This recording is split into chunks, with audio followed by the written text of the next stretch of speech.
నా ప్రాణానికి ప్రాణమైన తెలుగు ప్రేక్షక దేవుళ్ళందరికీ నమస్కారం.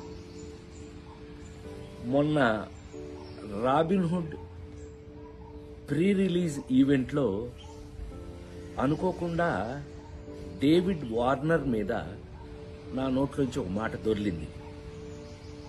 అది కేవలం ఉద్దేశపూర్వకంగా చేసింది కాదు. అసలు నా ఉద్దేశం, నా గురించి మీకు తెలియదేముంది. ఆ ఫంక్షన్కి వచ్చే ముందు మేమందరం కలిసి ఉన్నాం.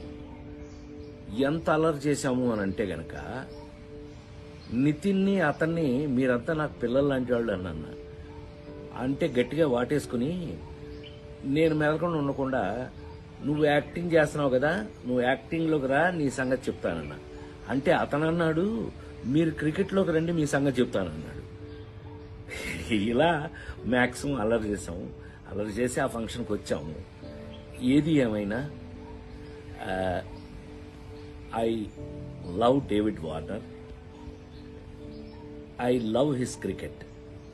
David Warner love our films, love our acting.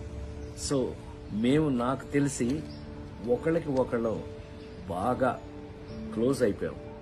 ఏది ఏమైనా ఈ జరిగిన సంఘటన మిమ్మల్ని ఏదైనా మనసు బాధ పెట్టినట్టయితే, ఎవరినైనా తెలియకుండా, నేను నిజంగా ఉద్దేశపూర్వకంగా అన్నది కాదు కాబట్టి, అయినా కూడా ఐ ఫీల్ వెరీ సారీ.